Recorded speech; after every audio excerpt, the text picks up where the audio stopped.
महाराष्ट्र में खामगांव, तो उनके यहाँ पर भी ठाकुर जी की सेवा विराजी थी। उनकी सेवा पद्धति बड़ी बढ़िया लगी। सब बिजनेसमैन कैसे सेवा करें, तो प्रातःकाल 4 बजे सेवा शुरू होती थी। 4 बजे ठाकुर जी की मंगला, 6 बजे श्रृंगार, 8 बजे राजभोग, 9 बजे उत्थापन और 11 बजे शयन। ठाकुर जी को 11 बजे शयन करा करके पूरा परिवार अपने दफ्तर ऑफिस दोपहर में। अब कब उठेंगे ठाकुर जी? सीधे सुबह उठेंगे 4 बजे। पूरे दिन की सेवा हो गई। तो ये सब हमारे, अब कई लोग नियम पूछते हैं, इसका नियम क्या है, उसका नियम क्या है, ऐसे। ठाकुर जी आपके पास आए हैं तो किसी और के नियम से क्यों चलेंगे? आपके नियम से चलेंगे। आपका बेटा आपके नियम से भोजन करेगा कि पड़ोसी से पूछने जाओगे कि उसको रोटी क्या खिलाऊं, उसको दाल क्या खिलाऊं, उसको सब्जी क्या पवाऊं? अरे आप मां हो। सबसे बड़ी देखो पुष्टि परंपरा, ऐसा चंदन धराया, उन जैसी धोती धराई, तो बिल्कुल उनके प्रति चिंता प्रकट नहीं होगी। और जब तक चिंता प्रकट नहीं होगी तब तक चिंतन नहीं होगा, और जब तक चिंतन नहीं होगी तो सेवा सार्थक नहीं होगी।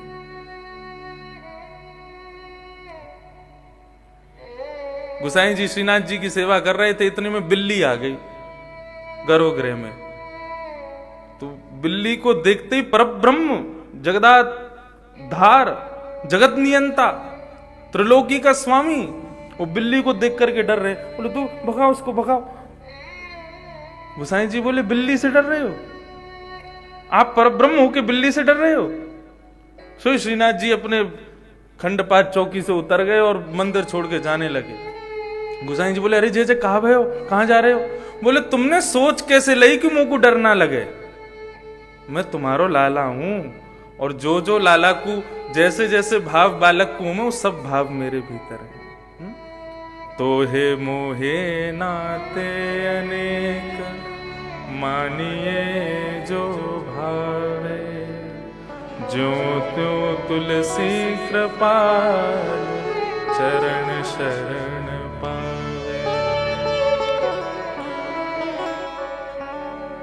संबंध पूज्य पिताजी महाराज अपनी कथा में कहा करते हैं, भक्ति की 3 धारा। 3 धारा कौन कौन सी? विश्वास, संबंध और समर्पण। कल हमने मुख्य रूप से मूल विषय के रूप में हमने विश्वास को रखा। भरोसा, भरोसो दृढ़ इन चरणन कीनो। सबसे पहले भरोसा, विश्वास ठाकुर जी के प्रति, और दूसरा संबंध। जब तक विश्वास नहीं होगा तब तक ठाकुर जी के प्रति आप संबंध स्थापित नहीं कर सकते। कोई भी एक संबंध लाल जी के प्रति स्थापित हो। श्री गिरधर लाल जी ये खरीदे नहीं गए हैं, ये तो आवत प्रेम के मोल रे, मैंने लियो री गोविंदा मायरी मायरी, मैंने लियो री गोविंदा मोरे, मैंने लियो री गोविंदा। ये खरीदे नहीं जाते हैं, और कभी खरीदने का भाव रखना भी नहीं। अगर किसी दुकान पर जाकर के और आपकी किसी ठाकुर जी के विग्रह पर मन अटक जाए और एक बार को आगे जाके फिर दोबारा लौट के आप देखो, बोले अच्छा, तो समझो तुमने उनको नहीं देखा, वो ही रोक रहे थे, रुक जा मुंह ले चल यहां थे। वो खरीदे नहीं गए हैं, वो स्वयं आपका चयन कर चुके हैं। हमारे गिरधर लाल भी खरीदे नहीं गए। बालक कोई खरीदो जावे, मित्र कोई खरीदो जावे, वो तो अपने आप बने।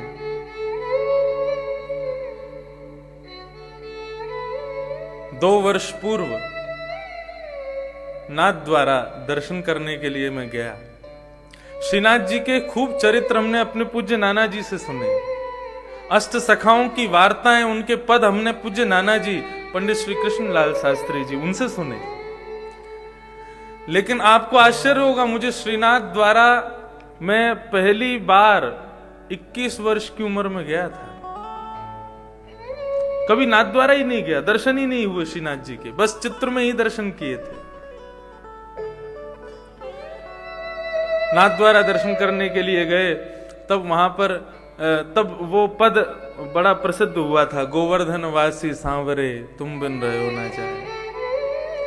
तो जब मैं उसको गाता था, तो जैसे ही मैं नाथ द्वारा पहुंचा, वहां के सभी वैष्णव और जो नाथ द्वारा मंदिर परिकर में जो सब व्यवस्था देखते हैं, तो 2-4 पहचान गए, बोले ये तो वही छोरा है, वो गावे गोवर्धन वासी सांवरे।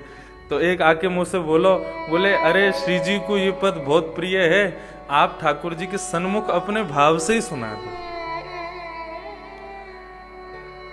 जैसे ही पहली बार श्रीनाथ जी के मंदिर में प्रवेश किया, आप सत्य माने, लगा ही नहीं कि सामने गिरी कंदरा में ठाकुर जी हैं। ऐसा लोगों कोई ब्रजवासी बालक खड़ो गयो, एक भुजा ऊपर दूसरी भुजा कमर पर, और मानो जैसे मुंह को सुनवे के काजी खड़े हैं। और बस यही पद कि ये पंक्ति उस समय गाई,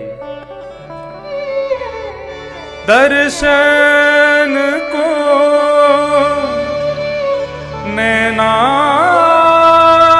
तपे, वचन सुनन को मिली वे को हियरा तपे,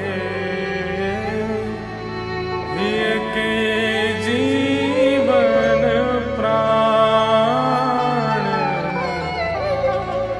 गोवर्धन वासी सांवरे,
लाल जी के उत्सव को ऐसो आनंद रहे कि मन करे गाते ही जाएं हम।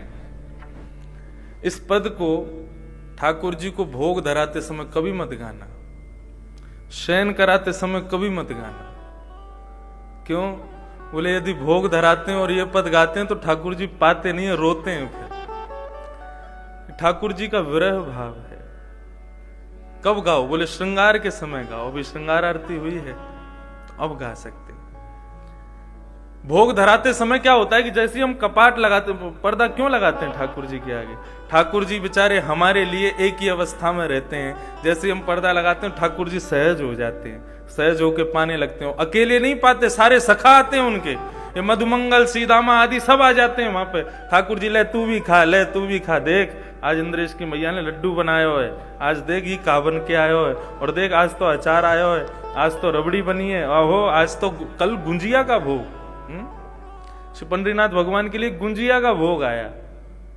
होली पर आता गुंजिया का भोग, लेकिन लाल जी की इच्छा तो सब सखा बैठ के खाते हैं। और उस समय यदि कोई ये पद गा दे, गोवर्धन वासी सांवरे तुम बिन रहो ना जाए, तो ठाकुर जी के हाथ में कवल रह जाता है, नेत्र बंद हो जाते हैं और अश्रुपात होने लगते हैं। इसलिए शयन के समय मत सुनाना, भोग के समय मत सुनाना, श्रृंगार के समय सुनाओ। ठाकुर जी जब सहज अवस्था में फ्री बैठे हो तब सुनाओ। ये जितने भी विरह के भाव, तत्सुखे सुखित्वम का भाव है ना सेवा में। हमारे लाल जी को कष्ट हो, वो रोमे, वो भाव हम क्यों कहें उनके सामने? लेकिन जब सहज अवस्था में बैठे हों तब उनके प्रेमी भक्त जनों के प्रिय पद उनको सुनाओ। तो इस पद की मैं गिरधर लाल जी के लिए मैं बस यही कहूंगा, मेरे पूज्य नाना जी ने कहा था, लाला या पद को श्री चतुर्भुज दास जी ने गायो। क्यों गाया? श्रीनाथ जी मथुरा पधारे थे गिरिराज जी से कुछ उत्सव के लिए, तो गिरिराज जी सूने पड़ गए। चतुर्भुज दास जी जो रोज ठाकुर जी का दर्शन करते थे उनको दर्शन नहीं हुआ। तब गिरिराज जी पर विराजमान होके श्रीनाथ जी के विरह में उन्होंने ये पद गाया, हे प्यारे तुम्हारे बिन रहा नहीं जा रहा, आप जल्दी आ जाओ। इस पद का जब अंत जी को अपने हृदय से लगा लिया और चतुर्भुज दास जी से ठाकुर जी स्वयं श्री जी बाबा श्रीनाथ जी ने कहा कि मोकू ये पद इतना प्रिय लगो है कि मैं या पद को एक वरदान देना चाहूं। बोले कहा वरदान दोगे? बोले जो भी या पद को निरंतर गान करेगो वाकू अपने संपूर्ण जीवन में एक बार मेरी प्राप्ति जरूर होगी, अवश्य। और बंधुओं इसी पद की ही कृपा है, इस पद को गाने के कुछ ही महीने के बाद श्री गिरधर लाल जी कृपा करके दास की गोद में पधारे। ये पद साधारण नहीं है। इन्हीं पदों से ठाकुर जी रीझते थे, इन्हीं पदों से ठाकुर जी आनंद लेते थे।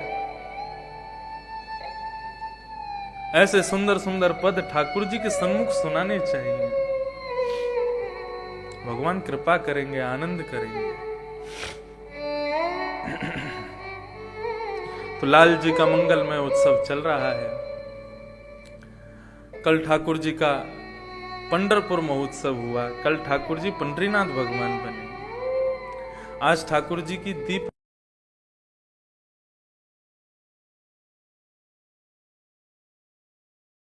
करें और तत्पश्चात शाम को उत्सव का आनंद लेंगे। बोल गिरधर लाल की जय। तो कल महात्म के विषय में हम लोग श्रवण कर रहे थे। कलयुग में भले ही अनेकों दुर्गुण हैं, लेकिन एक बहुत बड़ा सद्गुण है। यत्फलम नास्ति तपसा ना योगेन समाधिना तत्फलम लभ्यते सम्यक कलौ केशव कीर्तनात्। जो फल सतयुग त्रेता द्वापर में बड़े बड़े योगियों को, तपस्वियों को ध्यान धारणा समाधि यज्ञ होम आदि करने से भी प्राप्त नहीं होता, वो कलयुग में केवल भगवान का कीर्तन करने मात्र से प्राप्त हो जाता है। कीर्तन करने मात्र से प्राप्ति हो जाती है।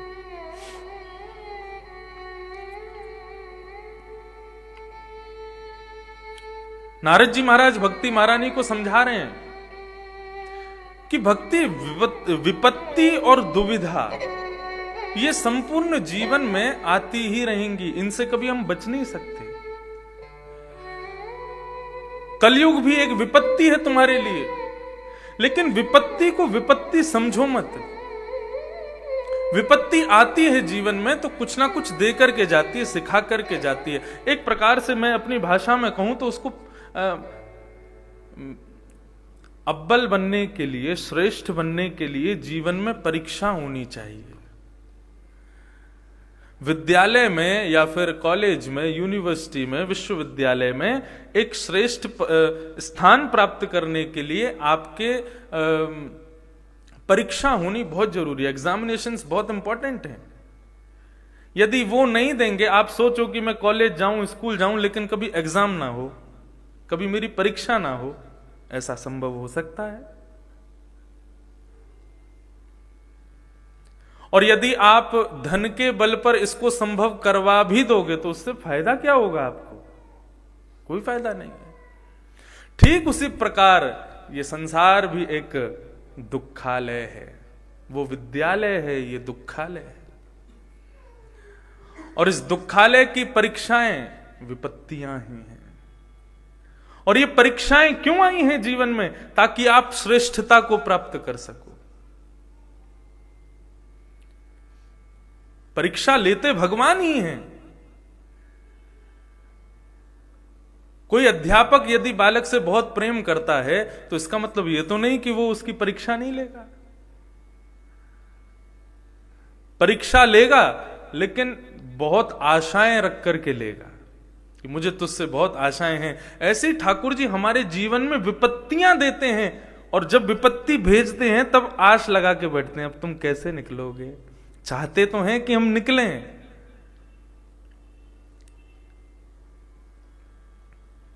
उसके लिए उपाय क्या है? महाभारत सबसे बड़ा उदाहरण। अर्जुन प्रत्येक मानव है, मैं भी अर्जुन हूं, आप सब अर्जुन हैं, और हम सबके जीवन की अलग अलग महाभारतें चल रही हैं।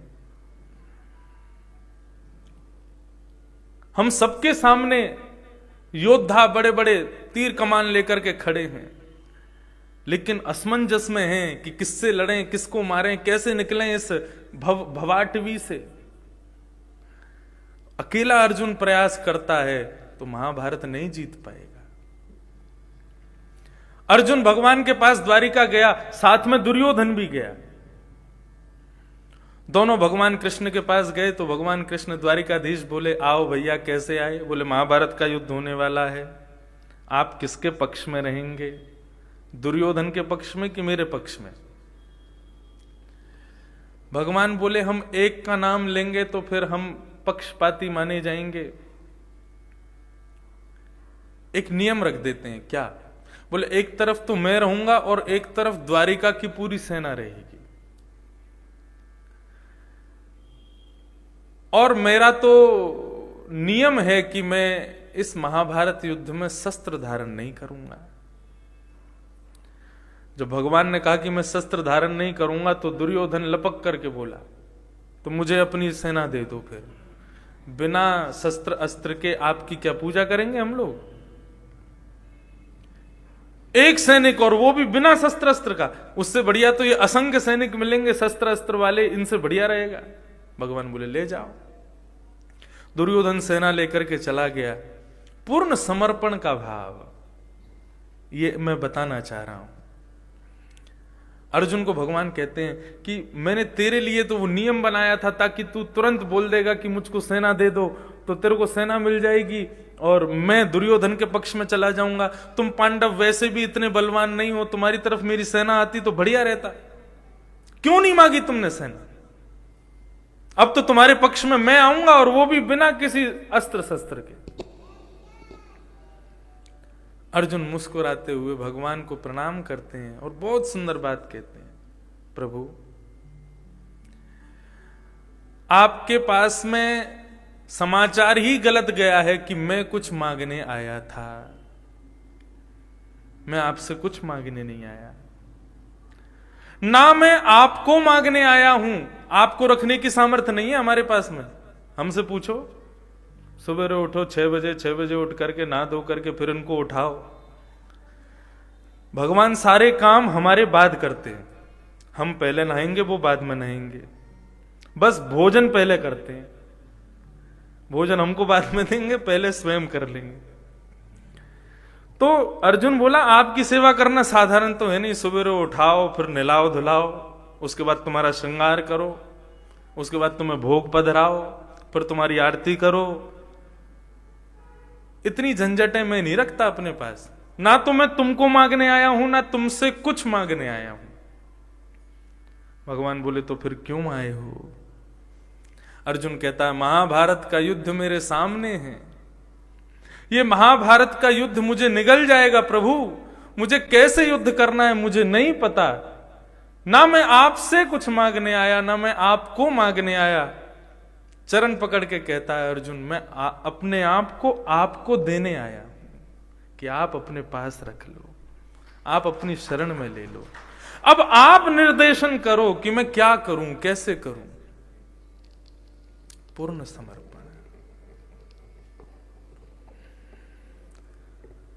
अंतर्भाव का समर्पण मानव का भगवान के प्रति होना चाहिए। अर्चावतार विधि में अंतर्भाव का समर्पण, आपका पूर्ण समर्पण होना चाहिए, लेकिन बाह्य भाव से देखोगे तो ठाकुर जी आपके समर्पित हैं। उन्होंने खुद को दे रखा, कैसे भी रख लो हमको। तो दोनों में समानता कब होगी? आप भी पूर्ण समर्पण से रहो, जिस प्रकार ठाकुर जी पूर्ण समर्पण से आपके सामने खड़े हैं। दोनों में समानता आवे।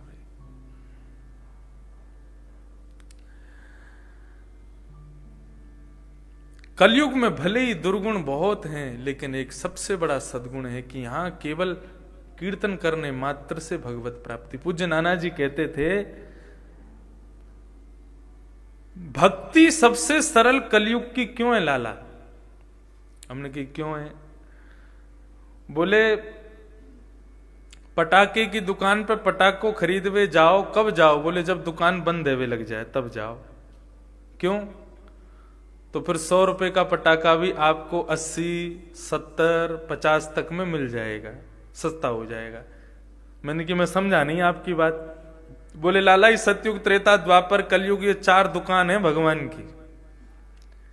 सतयुग की दुकान प्रारंभिक दुकान है, वहां में भगवत प्राप्ति बड़ी महंगी। त्रेता में बातें नेक सस्ती, सतयुग में नेक सस्ती। कलयुग में कहा, बोले दुकान बंद है वारी है, तो सब चीज मोल में ऐसी बेच दें ठाकुर जी, ले जा भैया, ऐसी कीर्तन कर ले तू, कैसे सोफा पे पढ़ के ऐसी टीवी पे देख तो आस्था पे कथा सुन ले, वैसे ही तेरो कल्याण है जाएगा। इतनी सस्ती ठाकुर जी ने अपनी भक्ति कर दी।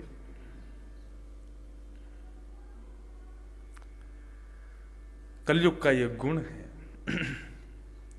भक्ति महारानी को समझाया, वृथा खेद से बाले, अहो चिंता तुरा कथम, श्री कृष्ण चरणाम्भोजम स्मरत दुःखम गमिष्यति। शोक क्यों करती हो? श्री कृष्ण चरणाम्भोज स्मरत दुःखम गमिष्यति। भगवान श्री कृष्ण के चरणार विंदों का स्मरण कर भक्ति महारानी, सारे दुख अपने आप दूर हो जाएंगे। जीवन में कभी संकट आवे, कभी कष्ट आवे, हम लोग कभी करके देखा नहीं है, इसलिए करने का प्रयास करना। कभी कोई संकट, कोई कष्ट, कोई दुख जीवन में आवे तो ठाकुर जी के श्री चरणों का स्मरण करो। संचिंतयेद भगवतस् चरणार विंदम। भगवान कपिल कहते हैं देवहूति माता को, मैया अब देखो दर्शन की विधि सुनो, दर्शन कैसे करते हैं। अच्छा, हम ठाकुर जी के अर्चक हैं तो हमको लगता है कि ठाकुर जी के एक एक अंग आपको दिखे। हम देखते हैं तो लगता है सबको भी दिखना चाहिए ठाकुर जी कैसे श्रृंगार में आए। कल यहां पर कई लोग दर्शन करके जा रहे थे, मैं सबकी विधि देख रहा था, दर्शन कैसे कर रहे हैं लोग। कई तो बस रुके, देखे, प्रणाम किए, चल दिए। इतनी देर में तो हमारे लाल जी कभी आंखों में आएंगे ही नहीं। एक पद है ना, देखूं नंद कुमार, कैसे देखूं? देखूं नंद कुमार नयन भर, देखूं नंद कुमार, बिन देखी हूं विवश भई हूं, रोम रोम प्रतिवार, नयन भर देखूं नंद कुमार। नैनों में भर करके देखें ठाकुर जी को। ये टीवी लगवाए हैं, वहां लगवाए हैं, किस लिए लगवाए? ठाकुर जी का एक एक अंग आप देखो। यहां से निकल के कोई बाहर जावे तो बाहर जाके कोई पूछे ठाकुर जी का श्रृंगार कैसा था, तो एक एक माला का वर्णन आप कर दो। ये दर्शन की विधि। और उसमें विधि प्रारंभ क्या है? भगवान कपिल कहते हैं, बोले सबसे पहले ठाकुर जी के सन्मुख जाते ही सबसे पहले चरणों का दर्शन करो। संचिंतयेत भगवतस् चरणारविंदम। वज्रांकुशध्वज सरोरुहलांचनाड्यम उत्तुंग रक्त विलसन नख चक्रवाल। ठाकुर जी के नख देखो, ठाकुर जी के छोटे छोटे चरण देखो, फिर उसके बाद में ठाकुर जी के घुटने देखो, फिर कटी भाग देखो, उसके बाद वक्षस्थल देखो, फिर कोठा देखो, फिर हाथ देखो, तब धीरे धीरे मुखमंडल को देखो। और नीचे से एक प्रकार जो होता है ना, स्कैन बना लो आंख, नीचे से ऊपर तक पूरी स्कैन करके फिर क्या करो, एकांत में बैठ करके जो फोटो आपने आंखों से क्लिक किया है, अब नेत्र बंद करके उसी का पुनः पुनः दर्शन करो। स्वामी श्री हरिदास जी ने बिहारी जी प्रकट किए, श्री गोपाल भट्ट गोस्वामी जी ने श्री राधारमण लाल प्रकट किए, श्री हित हरिवंश महाप्रभु ने राधा वल्लभ लाल प्रकट किए। कैसे प्रकट हुए ठाकुर जी? निरंतर भगवत स्मरण नेत्रों के भीतर हो, और स्मरण करते करते जिस छवि को आप देख रहे हो वो छवि धीरे धीरे धीरे धीरे चैतन्य हो जाएगी, नेत्र झपकाने लगेगी, मुखमंडल को हिलाने लगेगी, अपने भुजाओं को चलाने लगेगी, अपनी धीरे धीरे लीला का संवरण आपके अंतस्थ में करने लगेगी। फिर एक दिन आएगा वही छवि हृदय से निकल करके बाहर प्रकट हो जाएगी। 500 वर्ष 400 वर्ष पहले ठाकुर जी प्रकट हो गए, आज के भक्तों में इतनी सामर्थ्य नहीं ठाकुर जी को प्रकट कर सके।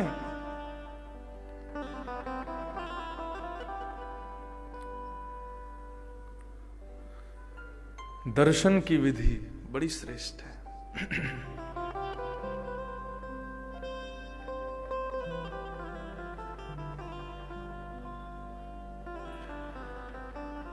खेद मत करो, कभी भी संकट आवे, दुख आवे जीवन में, ठाकुर जी के श्री चरण कमलों का स्मरण करो। श्री नारद जी महाराज कह रहे हैं भागवत के महात्मा। फिर भी भक्ति महारानी तुम दुखी हो तो मैं कोई ना कोई उपाय करता हूं। दोनों ज्ञान वैराग्य लेटे हैं, वृद्ध हो गए हैं। श्री नारद जी महाराज गीता पाठ वेद वृद्धि रहते हैं, लेकिन जैसी कथा श्रवण करते हैं तो पुनः धीरे धीरे धीरे धीरे उनकी युवान अवस्था पुनः उपस्थित होती है, वो फिर से ठीक होने लगते हैं, स्वस्थ होने लग जाते हैं। लेकिन कथा सुनने के बाद पुनः जाते हैं, फिर सो जाते हैं। तो इसका तात्पर्य क्या है? बोले निरंतर सत्संग में जीवन रखो तो ज्ञान वैराग्य कभी वृद्ध होंगे ही नहीं। कथा केवल 3 घंटे सुनाई जाती है, उसको पचाने के लिए कम से कम 6 घंटे तो लगेंगे। 2 रोटी खाने में 6 से 7 घंटे लगते हैं। 3 घंटे की आपने कितनी जितने श्लोक बोले जाएं समझ लेना उतनी रोटी खाई है आपने। अब लगाओ हिसाब कितनी समय लगेगा उसको पचाने में। पचाने का मतलब क्या है? तत्श्रृण्वन प्रपठन विचारण परो भक्त्या विमुच्चे नर। कथा से और उत्सव के बीच में ये जो 5-6 घंटे का अंतर दिया है, ये समय दिया है, क्यों दिया है? वो इसलिए दिया है, सवेरे सवेरे आपको सुंदर कथा सुनाई जाती है, सुंदर रस में ये श्लोक सुनाए जाते हैं। इसको अलग इस तरीके से लो, मानो जैसे मैं आपको रसगुल्ला खिला रहा हूं। अब इतने सारे रसगुल्ला 3 घंटा में खा लिए तो कोलेस्ट्रॉल शुगर सब बढ़ जाएगा आपका। क्या करो? बोले अब जो रसगुल्ला खाया है उस कोलेस्ट्रॉल को, शुगर को खत्म करने के लिए क्या करो? बोले मेहनत करो, परिश्रम करो। परिश्रम क्या है? बोले एकांत में बैठ के जितनी कथा सुनी उसको चिंतन करो, हमने क्या पाया। कई बार ऐसा होता है कि व्यास मंच से व्यास केवल उपदेशात्मक भाव से सूत्र कह जाता है, उस सूत्र पर विवेचन और उस सूत्र पर मनन करने का काम आपका है, तभी वो सूत्र एक वृक्ष प्रकट करेगा। तो मनन चिंतन बहुत जरूरी है।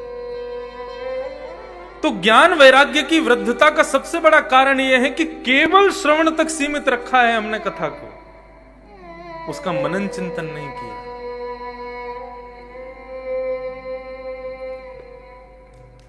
भगवान